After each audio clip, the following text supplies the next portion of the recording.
जय श्री राम दोस्तों। मेरा नाम ललित है और मैं कहानी सुनाता हूँ, कभी भूत प्रेतों की और कभी अपने प्रभु श्री राम की। तो आज की जो मेरी कहानी है, एक बहुत ही सच्चे अनुभव जो कि राम जी के एक भक्त ने करा। अब जो भक्त लोग हैं वो जानते हैं कि जब एक सच्चा भक्त जिद कर ले तो उसकी जिद के आगे भगवान भी कई बार झुक जाते हैं। तो ये कहानी आज इसी जिद को लेकर है, जो कि विकास नाम के एक व्यक्ति ने मेरे को बताई है, सेंड करी है।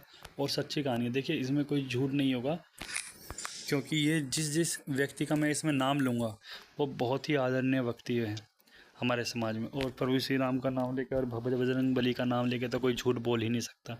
मेरी नज़र में तो कोई नहीं बोल सकता। भैया, दुनिया कई तरह की है, कोई कुछ भी कह सकता है।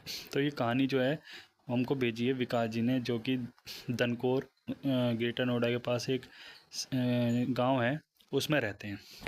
तो वो मुझे बताते हैं कि बचपन से ही मैं हनुमान जी की पूजा करता आया हूँ, और कभी करता था, कभी छोड़ देता था, कभी करता था, कभी छोड़ देता था। लेकिन जब दुखों संकटों ने मुझे घेरा तो उसके बाद मैंने उनकी पूजा लगातार कंटिन्यू अच्छे तरीके से करनी चालू कर दी, राम जी की और हनुमान जी की। तो ऐसा क्या हुआ, पूजा करते करते उन्होंने जैसे 11 दिन का संकल्प लेते हैं और काम करते हैं, तो वो भी उन्होंने करा। तो एक बार उन्होंने, जैसे हम इंसान हैं तो हम इंसान के मन में कभी ना कभी ये आ जाता है कि हम पूजा पाठ कर रहे हैं, क्या हमारी पूजा स्वीकार हो रही है, क्या हमको कोई सुन रहा है, क्या हमारी बात सच्ची में सुनी जा रही है। तो इसी प्रकार की शंका जो है उनके विकास जी के मन में उत्पन्न हुई। तो उन्होंने सोचा कि क्यों ना हम, आज तक हम भक्ति अपने परीक्षा देते भगवान को आए हैं, तो भगवान क्यों हमें अपनी परीक्षा नहीं दे सकते।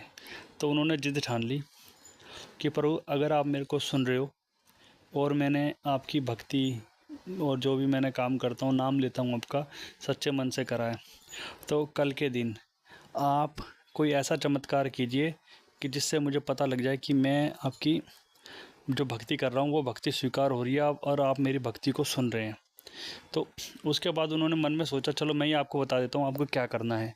तो उन्होंने बोला, हमारे वृंदावन में परमानंद जी महाराज जो संत जी ने, सभी जानते हैं, बोल रहे कल उनके मुख से मेरा नाम सुनवा दो एक बार, तो मैं समझ जाऊंगा कि आप मेरी बात सुन रहे हैं।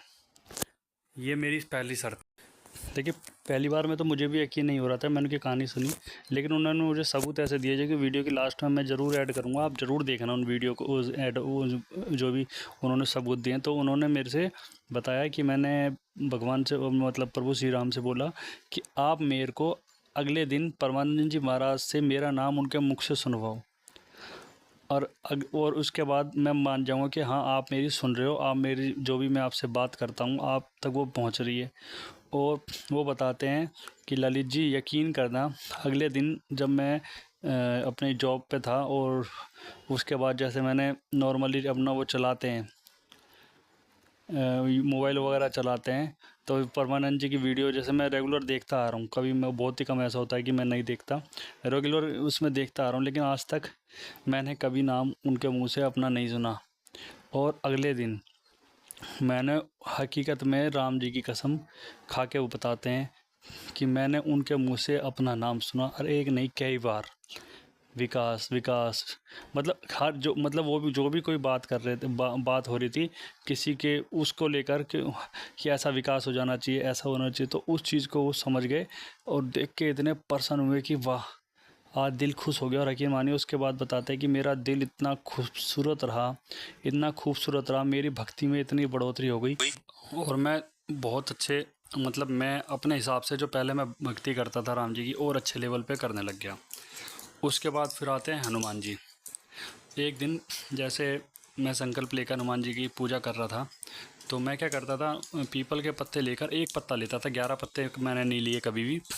विकास जी बताते, मैंने कभी 11 पत्ते नहीं लिए, एक पत्ता लेकर उस पत्ते पर मैं लिखता था श्री राम, और वो एक पत्ता रोज़ 11 दिन तक मैं प्रभु श्री राम के, उसके हनुमान जी के गले में अर्पण कर देता था। विकास जी बताते हैं कि मैं राम नाम लिखता पीपल के पत्ते पे, सिर्फ एक पत्ते पे, और हनुमान जी के गले में पहुंचा देता। तो मैंने हनुमान जी से बोला कि प्रभु, मैं इतने दिनों से आपकी भक्ति कर रहा हूँ, राम जी ने तो मुझे बता दिया कि वो मेरी सारी बातें सुन रहे हैं। कि आप भी मेरी बातें सुन रहे हैं? आप मेरे को कोई ऐसा वो दिखाइए चमत्कार जिससे कि मुझे यकीन हो जाए कि आपकी जो भी मैं भक्ति कर रहा हूँ वो आप तक पहुँच रही है, आप उसको सुन रहे हैं। और उसके बाद उन्होंने पत्ते पे श्री राम लिखकर उनके ऊपर अर्पण कर दिया और आंख बंद करके श्री राम वो जो भी है वो करने लग गए। अब मैं आपको जो दिखा रहा हूँ वो देखना है एक बार। तो देखिए दोस्तों, ये वो पीपल का पत्ता है जो विकास जी श्री राम लिखकर हनुमान जी के गले में चढ़ाते थे। अब आप इस पत्ते को ध्यान से देखिए, आपको राम तो नज़र आ रहे होंगे लिखे हुए, उसके ऊपर देखिए आप, और पीछे की एक बार जो तस्वीर है बजरंगबली की, उस तस्वीर को देखिए। मैंने तो खूब ध्यान से देखा और मुझे पता लग गया जो पीछे की तस्वीर है वो इस राम तो नीचे लिखा हुआ है, जो ऊपर है उसको ध्यान से देखिए, उस पे आपको सेम टू सेम बजरंगबली वैसे ही जो पर्वत उठा रखा है उन्होंने पीछे की तस्वीर में, उस पत्ते को थोड़ा सा रोटेट करिए, आपको अपना आप दिख जाएगा। तो एक कहावत पुरानी भी बताइए ना, जाकी रही भावना जैसी प्रभु मूरत उसे दिखी वैसी। तो देखिए आप, हो सकता है आपको इसी पत्ते में बजरंगबली के दर्शन भी हो जाएं। तो विकास जी बताते हैं ये मेरे को उन्होंने सबूत दिया और उसे देख के मैं उछल पड़ा कि ये क्या हुआ मेरे साथ एक दिन। और यकीन मानिए मैंने जब उनके सबूत देखे तो मेरी भी आंखों में से आंसू आ गए और मुझे पक्का पता लग गया कि भगवान हम सबकी सुनते हैं। जो भी सच्चे मन से और अच्छे कर्म करके भगवान को याद करेगा, कोई ऐसा क्षण, कोई ऐसा पल नहीं जाता जिस समय वो हमें ना देख रहे हों। श्री राम हमें ना देख रहे हो, श्री राम तो हर भारतवासी के दिल में बसे हुए हैं, हमसे दूर थोड़ी हैं। तो मैं तो बस इतना कह रहा हूँ कि अगर आप भक्ति कर रहे हो तो आप कभी कभी भगवान से मांग के देखिए कि भैया मेरे को तो बताओ कि आप मेरी बात सुन रहे हो नहीं सुन रहे। और यकीन मानिए भक्तियों के आगे ना भगवान हाथ बांधे खड़े रहते हैं। तो जिसको अच्छा लगे, जिसको हनुमान जी के दर्शन हुए, जय श्री राम ज़रूर लिखिएगा।